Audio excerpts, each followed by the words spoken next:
Om Jananim Sharadam Devim Ramakrishnam Jagadgurum Padapadme Tayo Shritva Pranamami Muhurmuhu.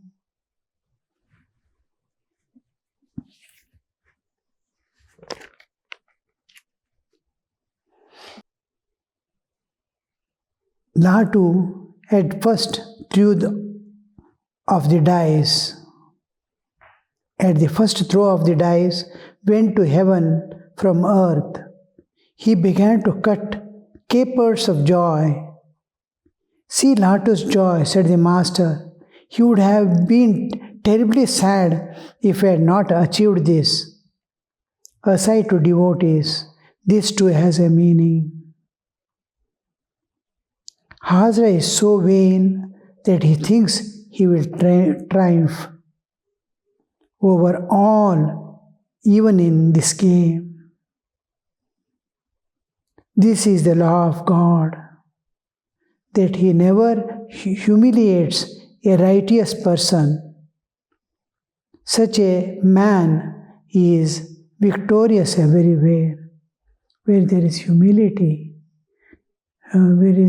where there is purity and all, God will be favorable. He will not allow to be humiliated by others, looking down upon others. He will not let down. If at all anything happens in his life, some lesson he is teaching, something he is giving, so he is making some understanding in him or welfare of someone else. Otherwise, usually we see somehow or that our main motto or the dictum is that Satyameva Jayate. It may have to go through lot of tests, but ultimately, how much of torture, how much of suffering they undergo. But last it means Mahabharata war you see, Ramayana war you see, how much of struggle was there for honest people, and how much of torture by the oppressions by the kings like Ravana, Kamsa and all. God has to come down to mend them. Such powers. That you can see how that sadhu said good people were tortured. When good peoples are tortured, that trahi cry brings down the Lord to the human level to appear on the earth and control the ongoing offenses.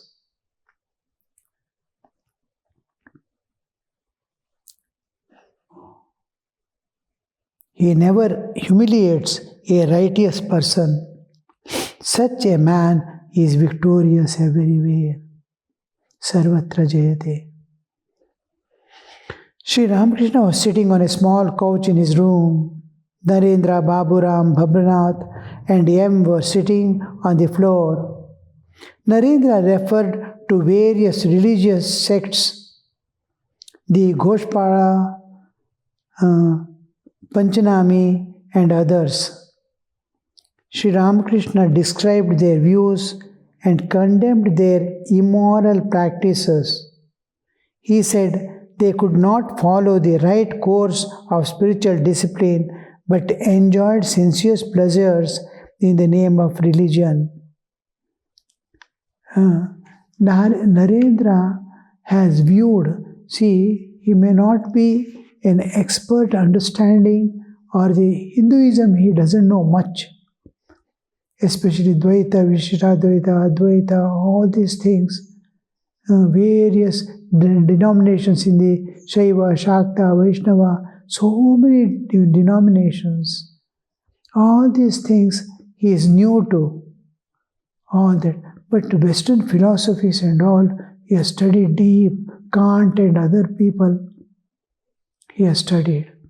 And When he is coming to Sri Ramakrishna, only his concern is whether God exists or not. That was the thing, because this is what contradicts the East and West.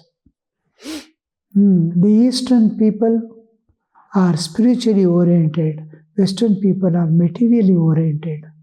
The orientation itself may be because of the climatic and other conditions of the earth where they grow, racial tendencies, and that anyway, the difference is there. The spiritual wealth and spiritual knowledge here remains in the East and in the West. The material science and technology and all develops. And incarnations, saints, all these, how many numbers you see, though poverty is there in India, in those days especially, Swamiji wanted that East and West to meet, give them the spirituality that saves them from the real hell, and take the technology to develop to remove the tears of the hungry and suffering. So that was their main aim. How the Swamiji is analyzing everything, good and bad, right and wrong, causes of fall, whole India, because he's touch with Sri Ramakrishna. After coming to Sri Ramakrishna, he's almost 18 years when he came. 4 years, 9 months alone they'll be together. 4 years. After coming, he's in contact. Within these 4 years, Master had to raise him from ABCD of Hinduism to the fulfillment of all religions, all denominations. Everything he has to teach. All experiences, one by one, he has to give. Up to the Nirvikalpa Samadhi. All that he finishes step by step. Giving him personal experiences. How the situations come. One who doesn't want to bow down before the image was forced to bow down when the people of the house are hungry and nothing to eat. Krishna goes and tells Ramakrishna, you pray to Divine Mother, you are Divine Mother. That my house people may be. How the belief, deep inside that belief is there, superimposed by the understanding, intellectual, this one. He accepts the Brahmo Samaj. He takes the vow not to bow down in front of an image. How Sri Ramakrishna makes him, you see. Why should I bow down and ask for you? You don't believe in her. And finally he says, you go and pray. Today is a good day. He goes there, you see. He cannot see the people starving at home. And this love and concern, it expands to the universal level. He cannot see. When he goes on Parivraja, first things is everywhere that poverty, hungry stomachs, and everywhere that ignorance, no light of jnana. If you are holding the scriptures, scriptural knowledge, very few have realized souls hiding somewhere. What is reality? How to remove the suffering on one side? How to reach? Now from here the real transformation. He understands what. Because if I want to treat any person or remove his suffering, I must know exactly what that suffering is. Otherwise I will not be able to. I have to go through. Then I will know the suffering. See, old age, however they study, however they understand, however they do the research, they will never know what is old age till old age comes. They don't know. They will never know. One who enters into old age will slowly know how that was. Just like they climbed the downward it is going back to cycle. How after birth he was lying down helplessly on the cot. Mother has to do everything. Same situation again comes. Up to zenith, almost half the life. After that, we will not know the sun is getting down, setting down. The whole, one by one, slowly energy. How the last days, in the same way, he will be lying down on the cot, helplessly, he cannot get up, he cannot move. How difficult it is to understand what exactly it is. That when we go through, we will know what it is, how to remove, how much they suffer, we will not know by seeing them. Now, warfield, you see, the wars are going on, the people are running with children, leaving the whole houses, this, that, and all. Bombs are falling. Amidst them, many have died. The surviving is running. What calamities you see. How much they suffer, you will never know. We read the news, everything. But if it happens to us or our family people, you see, Vivekananda-ji was in Germany, Second World War. Vivekananda-ji. And he sees the bombs are falling around. He hearing the sound, he comes out and sees buildings have been blown away. He writes in his diary, I do not know when the bomb is going to fall on mine. He sees the people who are blasted. One hand is falling and only hand is moving. Somebody is part by part. They are suffering. One person is lying down, a wall has fallen, and he is shouting. He cannot move, he cannot get up, nobody to help.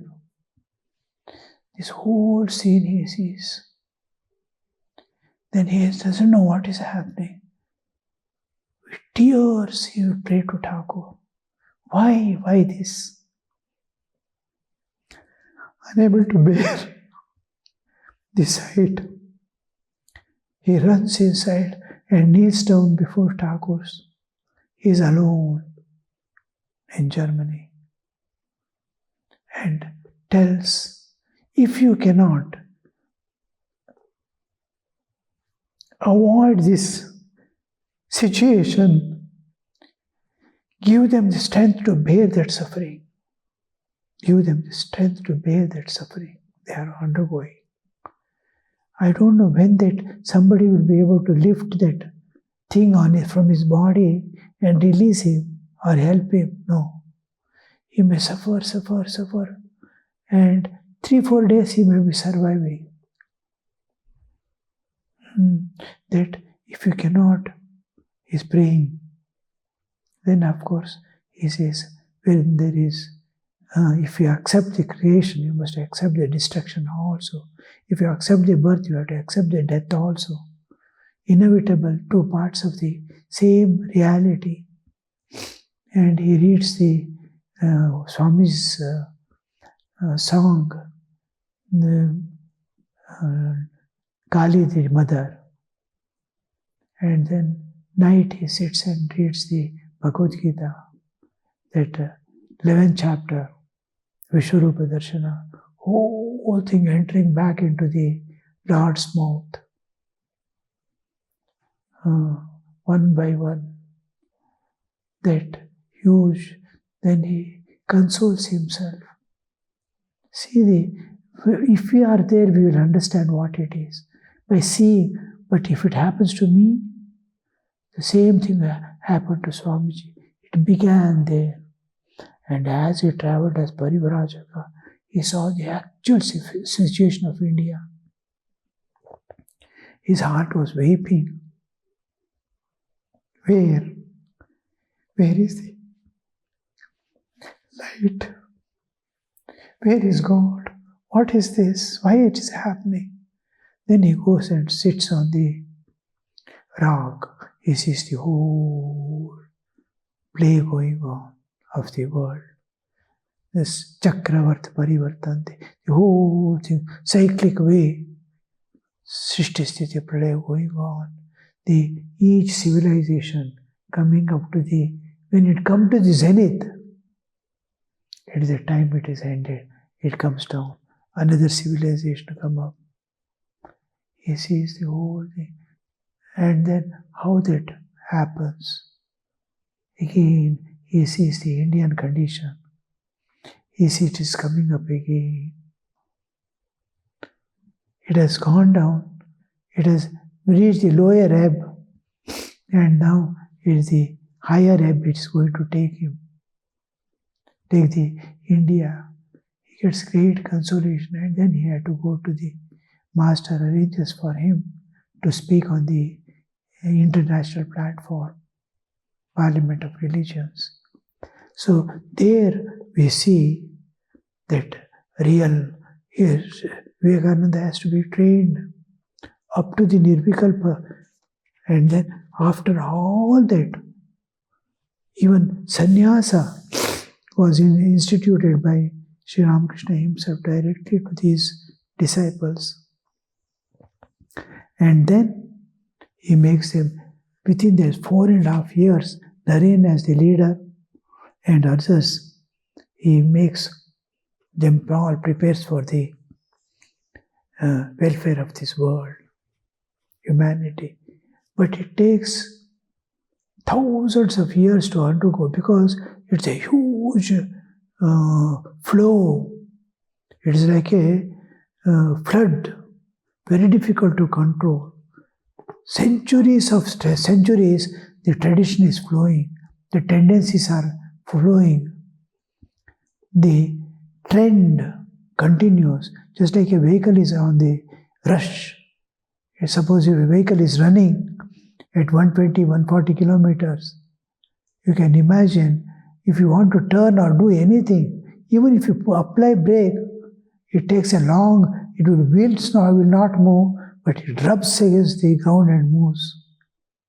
Like that, the flow of so many centuries, after giving the ideal, after setting, after the jiva accepts, it runs for long time. It takes centuries together to undergo slow transformation again, to understand. This momentum, the past momentum takes it forward, and inertia. So that makes the time gap. It may take another 1,000 years for total acceptance of Sri Ramakrishna, as we have accepted Krishna or Rama, to that level of understanding, to come the total acceptance of Sri Ramakrishna's ideal, Adarsha, at global level. Individually we may accept and transcend and go away.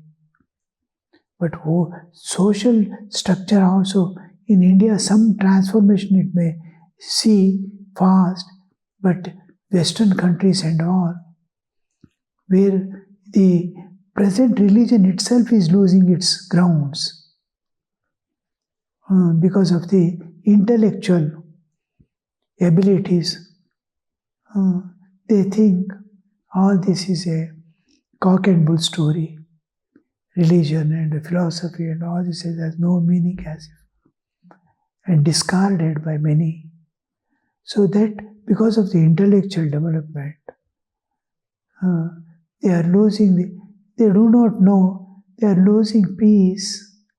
We have all things got for our comforts and luxuries and enjoyments, but we have lost peace within. Sacrificing peace, we have got the materialistic supports. If peace is lost, what more you want? Sense pleasures at the sacrificing the peace. How people, I want peace, I want peace. They weep, I want peace. I don't want all these things now. If Shanti is not there, what else? How does the man live for? What for should he live? In Kalaha and fighting and war, should he live? Will he never get peace, Shanti? So the world is on the move, it's going to crash somewhere. And again that turn to see what caused me my fall. The whole world will see, yes, we have to go in this path now. It takes time, it takes time.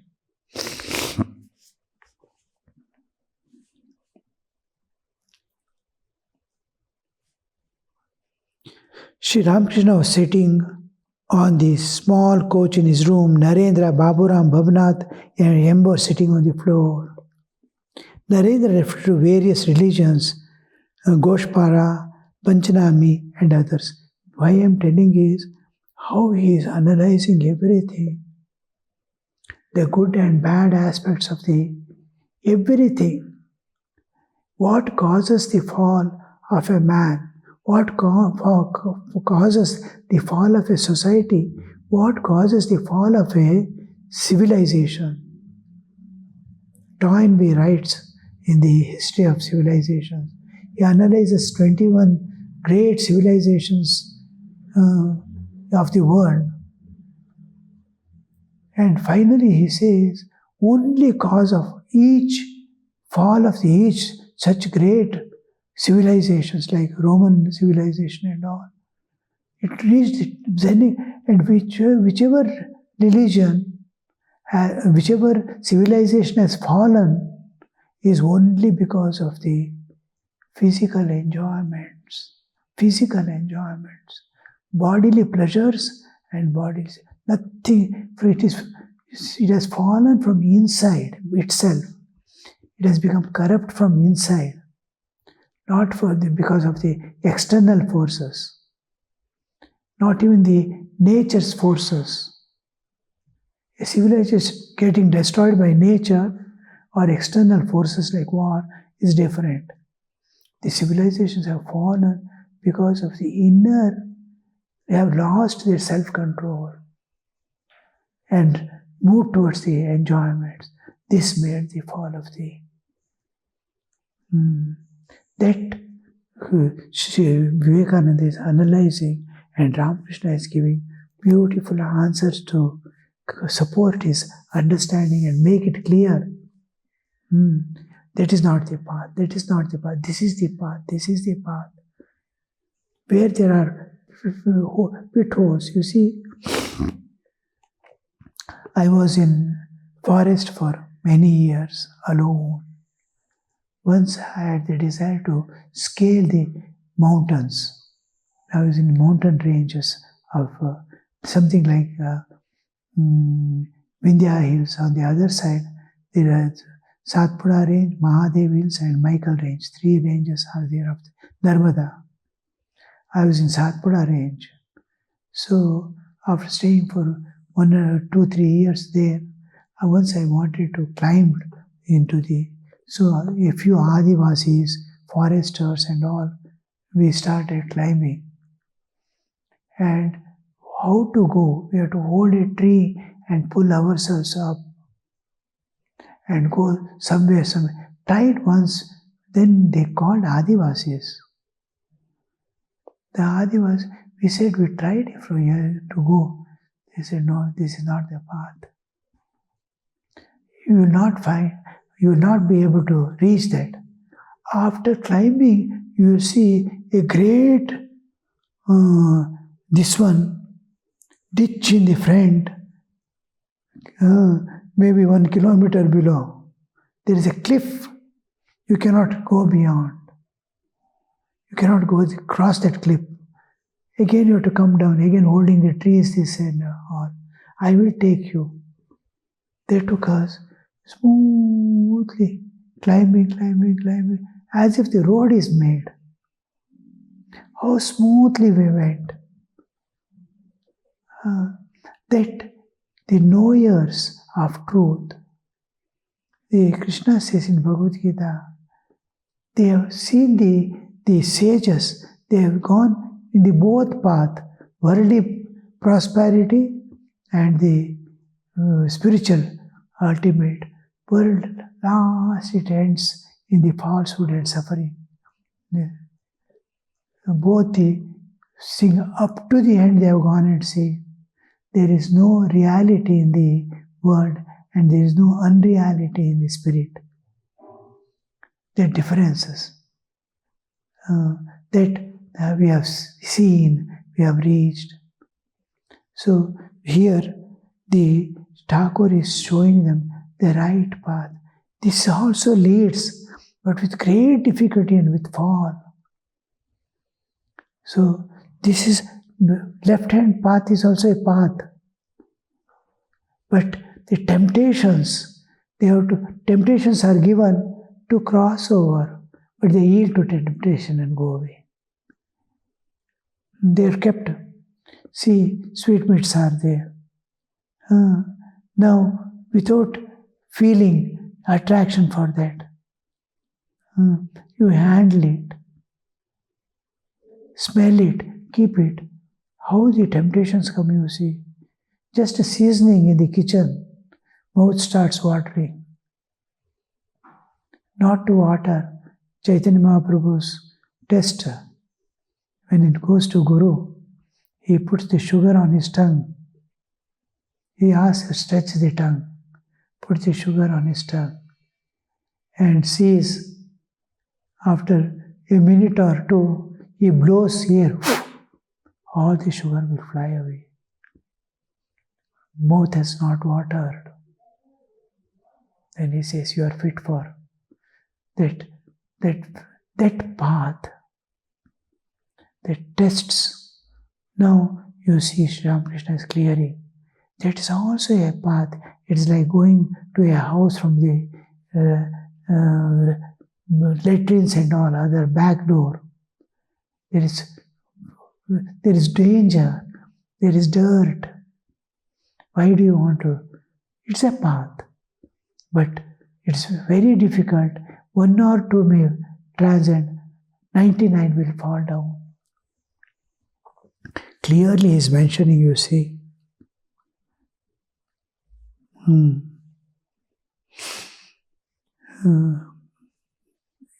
Sri Ramakrishna described their views, what their views are, how they conduct everything he explained. Condemned their immoral practices. There are good practices also and immoral practices also. That immoral practices he condemned.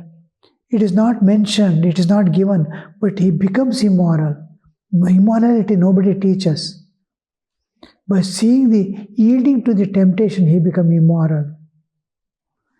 He said they could not follow the right course of spiritual discipline, but enjoyed the sensuous pleasures in the name of religion. Om Shanti Shanti Shanti Harihi Om Tat Sat Shri Ramakrishna Arpanamastu.